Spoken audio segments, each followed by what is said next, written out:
आप सभी को जय माता दी, जय भोलेनाथ। मैं आपकी अपनी गुरु माँ महामंडलेश्वर अंजनी देवा दास जी महाराज। आप सब कैसे हैं?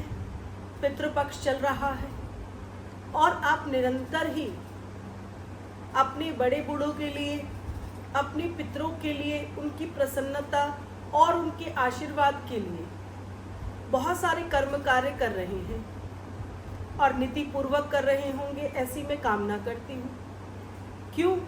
क्योंकि अगर आप कोई भी कार्य विधि विधान से नहीं कर पा रहे हैं या उनके लिए नीति सही नहीं है तो वे कई बार फलदायी नहीं रहते हैं। इसीलिए मैं ये छोटी सी वीडियो विशेष जानकारी के लिए बना रही हूँ। पितृपक्ष का बहुत बड़ा महत्व ब्राह्मणों से जुड़ा रहता है, क्योंकि पितृपक्ष में हम अपने बड़े बूढ़ों का श्राद्ध करते हैं और श्राद्ध करने के लिए हम उन्हें अपने घर निमंत्रण देते हैं और वे बड़े बूढ़ों के रूप में हमारे घर में आते हैं और हमारे द्वारा बनाया हुआ भोजन प्रसाद वे ग्रहण करते हैं और पितृ रूप में वे हमें आशीर्वाद और हमारे जीवन की तरक्की के लिए हमारे लिए कामना करते हैं। इसीलिए पितृपक्ष में ब्राह्मण का होना बहुत ही ज़्यादा ज़रूरी रहता है। मैंने पिछली वीडियो में आपको बताया था कि हमें ब्राह्मण को घर बुलाकर ये जो भोज है कराना चाहिए, जो हम श्राद्ध कर रहे हैं। लेकिन कल ही मेरे पास एक ऐसा प्रश्न आया कि मैं कई साल से किसी पंडित जी को बुलाती हूँ और भोजन उन्हें खिला देती हूँ। तो मैंने पूछा वे पंडित जी क्या करते हैं? तो उन्होंने कहा वे कोई व्यापार करते हैं, लेकिन वे शर्मा हैं, पंडित परिवार के हैं। तो मेरे कहने का मतलब यही है कि कैसा ब्राह्मण होना चाहिए। पंडित नहीं, ब्राह्मण की मैं बात करती हूँ। पंडित जी भी हो सकते हैं, ब्राह्मण भी हो सकते हैं, लेकिन उनके लिए क्या चयन करना ज़रूरी है। पहली बात, वह जनेऊधारी होने बहुत ही ज़्यादा ज़रूरी है। अगर उन्होंने जनेऊ धारण नहीं किया हुआ है तो ऐसे व्यक्ति को, वे चाहे ब्राह्मण हैं या पुजारी हैं या पंडित हैं, आप उन्हें भोजन खिला दें, कोई दिक्कत नहीं है। लेकिन पितृपक्ष का जो ब्राह्मण को आप भोजन कराएं, उसका जनेऊधारी होना बहुत ही ज़्यादा ज़रूरी है। ये पहली बात का आपको ध्यान रखना है। यहाँ से कार्य को प्रारंभ करेंगे कि आपके घर में श्राद्ध है तो आप एक दिन पहले ही चयन कर लें कि आपको किस ब्राह्मण को अपने घर में पितृ रूप में निमंत्रण देना है। तो श्राद्ध से एक दिन पहले उन्हें आदर पूर्वक आप उनको निमंत्रण दें कि कल आप हमारे यहाँ हमारे पिताजी के श्राद्ध हेतु या फिर हमारी माताजी के श्राद्ध हेतु हमारे घर पधारें और इस भोजन को पाकर आप हमें बहुत सारा आशीर्वाद दें। तो बड़े ही आदर के साथ हमें ब्राह्मणों को निमंत्रण देना है। और उसके बाद जिस दिन आपका श्राद्ध है, आपके घर में श्राद्ध है, माता पिता भाई बहन जिसका भी निमित्त आप श्राद्ध कर रहे हैं, ये श्राद्ध तिथि के अनुसार किया जाता है। 16 दिन की श्राद्ध है तो जिस भी जीव आत्मा की मृत्यु होती है इन्हीं 16 दिनों में ही होती है। चाहे प्रथम दिन हो, द्वितीय हो, तृतीय हो, चतुर्थ हो, पंचम हो, छठत हो, सेवन, जो भी है, ये 7, 8, 9, 10, 11, 12 यानी सप्तम, अष्टम, नवमी, इस प्रकार से सभी के श्राद्ध तय किए जाते हैं। यानी पूर्णमासी या फिर मावस भी एक हो सकती है। अब 16 दिन भगवान ने निर्धारित कर दिए तो हमें इन्हीं की तिथि के अनुसार ही श्राद्ध करना है। अगर आप गलत तिथि के अनुसार श्राद्ध भी कर रहे हैं, दान भी दे रहे हैं, भोजन भी खिला रहे हैं, ब्राह्मण भी सही आ रहा है, तो ये श्राद्ध आपके पितरों को कभी नहीं लगता है। इसलिए आपको सही तिथि का होना बहुत ही ज़्यादा ज़रूरी है। अब किस तिथि पर किस जीव आत्मा का श्राद्ध करना है, ये बड़ा विशेष महत्व है।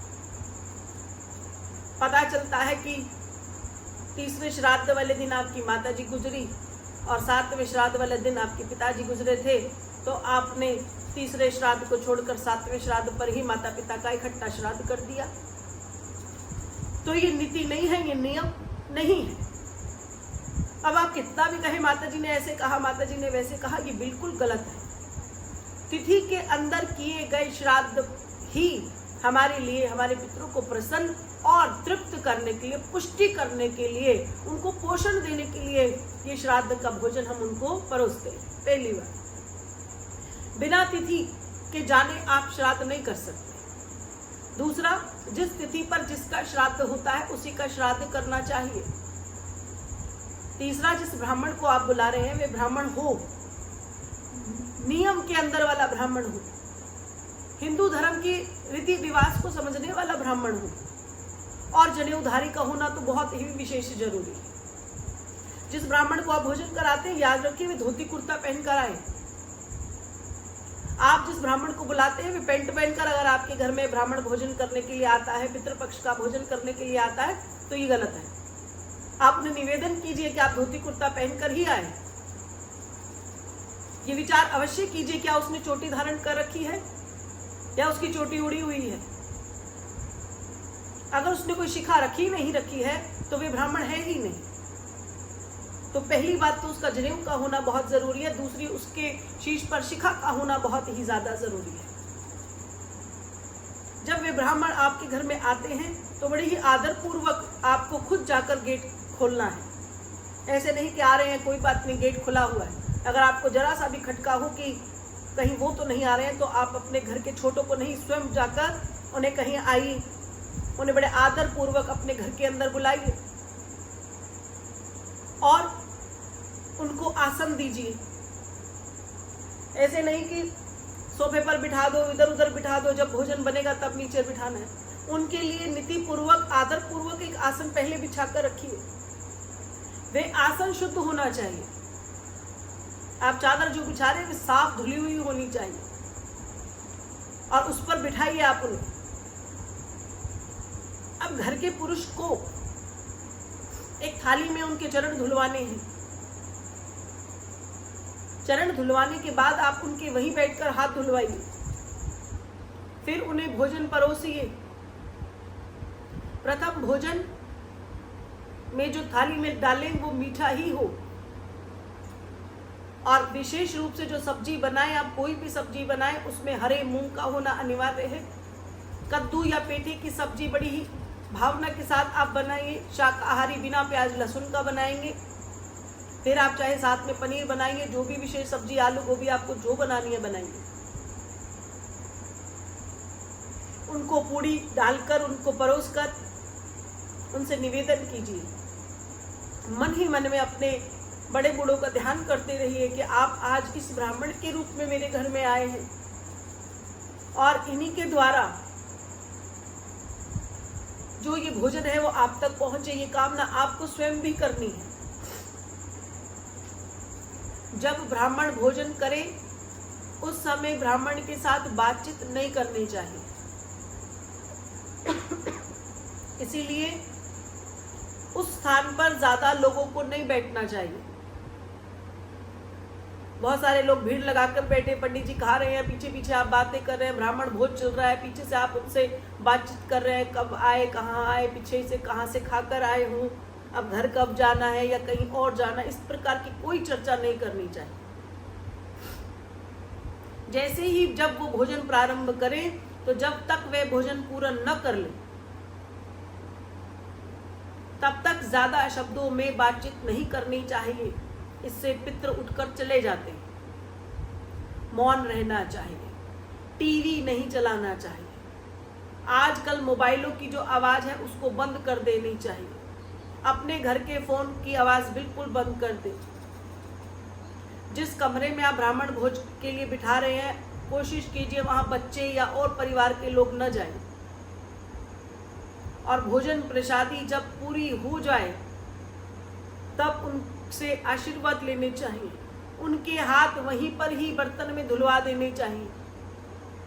वहीं उनको सामान जो आपको भेंट में पितरों को वस्त्र देने हैं, मिठाई देनी है, फल देने हैं, दक्षिणा देनी है, जैसा आपका सामर्थ्य है वे सब वस्तुएं आप उन्हें प्रदान कीजिए। उनको मनसने के लिए आज्ञा कीजिए। जिसके निमित्त श्राद्ध होता है उसका नाम के द्वारा ये मनसा जाता है। मनसने के बाद वे आदर पूर्वक उसे ग्रहण करें, ये कामना आपको करनी है और उनसे कहना है कि हमारे पितृ जो है हमसे प्रसन्न रहें और वे हमें आशीर्वाद दें, ऐसी आप हमारे लिए कामना कीजिए। इसी प्रकार से एक अच्छे ब्राह्मण का चयन किया जाता है। ब्राह्मण का भोज करने वाला जो जीव प्राणी जिसको आप बुलाते हैं, उसे कभी भी उससे तेज आवाज में बात नहीं करनी। मुख्य द्वार से आते समय कभी खड़े होकर उनके चरण नहीं धोने, आसन पर बिठाकर ही चरण धोने हैं। खड़े हुए ब्राह्मण के पैर धो लेने से पितृ जो है दरवाजे से ही चले जाते हैं। इन चीजों का हमें बहुत खास ध्यान रखना है। जो नियम पूर्वक ब्रह्मचार्य का पालन करके जो देवी देवताओं की सेवा करने वाला जनेऊधारी और शिखाधारी ब्राह्मण होता है, उसी को ही हमें अपने घर में बुलाकर और आदर पूर्वक उसे ये श्राद्ध पक्ष का भोजन प्रसादी उन्हें कराया जाता है। तो पितृपक्ष के लिए नियम का होना बहुत जरूरी है। पितृ हमें आशीर्वाद प्रदान करे, यही कामना करने हेतु हम श्राद्ध करते हैं। और ये जो भोजन है, इस भोजन से हम अपने पितरों को पोषण प्रदान करते हैं, ताकि वे जिस योनि में कमजोर हो रहे हैं, जिस योनि में वे हैं, आपके द्वारा दिया गया भोजन जो है उन्हें पोषण देता है। तो ये छोटा सा ही काम है, तरीके से करना चाहिए।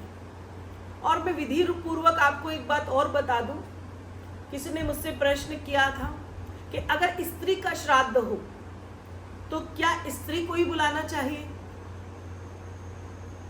और पुरुष का श्राद्ध है तो क्या पुरुष को ही बुलाना चाहिए? तो ऐसे में मैं आपको बता दूं, श्राद्ध स्त्री का हो चाहे पुरुष का हो, भोजन ब्राह्मण को ही कराया जाता है जो पुरुष होता है। अगर आप किसी सुहागिन स्त्री का श्राद्ध कर रहे हैं, या जिस स्त्री का सुहागन रूप में मृत्यु हुई है और बाद में उसके पति की भी मृत्यु हो गई है, तो जब आप उस पत्नी का श्राद्ध करते हैं तो आप किसी स्त्री, 7 ब्राह्मण और उनके परिवार के किसी अन्य व्यक्ति को भी आप बुला सकते हैं। श्राद्ध जो है 1 या फिर 3 ब्राह्मणों के साथ कर सकते हैं, 2 या 4 के साथ नहीं किया जाता है। विशेष रूप से पुरुष ब्राह्मण को ही स्त्री और पुरुष का भोजन खिलाया जा सकता है, लेकिन मन कामना अनुसार सुहागिन स्त्री अगर श्राद्ध पक्ष में आ रहा है तो आप किसी सुहागिन ब्राह्मण की धर्मपत्नी को संग और उसके परिवार को संग भोजन करा सकते हैं। तिथि के अनुसार चलना बहुत जरूरी है। एक तिथि पर 2 श्राद्ध नहीं होते हैं, इसीलिए आप चाहे एक सब्जी बनाइए, प्रसाद बनाइए, जिस प्रकार से आप खिलाइए, चाहे थोड़ा प्रसाद बनाइए, लेकिन तिथि के अनुसार ही श्राद्ध पक्ष का भोजन पितरों को पहुंचता है। अब आप अपने अनुसार तो बड़े आनंदित हो रहे हैं कि ओहो हमने तो एक ही दिन में 4-4 श्राद्ध कर दिए, लेकिन ये वो पहुंचेंगे नहीं। फिर आप सोचेंगे कि इस बात में इतनी दिक्कतें क्यों आ रही हैं, तो दिक्कतें आएंगी भाई। और जो लोग ये कहते हैं कि पितृ का कोई मतलब नहीं है, श्राद्ध का कोई मतलब नहीं है, या फिर लोगों के मुख से मैंने पिछले कुछ दिनों पहले वीडियो देखी है कि भैया पितृ को मनाओगे तो पितृ योनि में चले जाओगे, तो ये गलत है। पितरों का अपना स्थान है, देवी देवताओं का अपना स्थान है, गुरु का अपना स्थान है।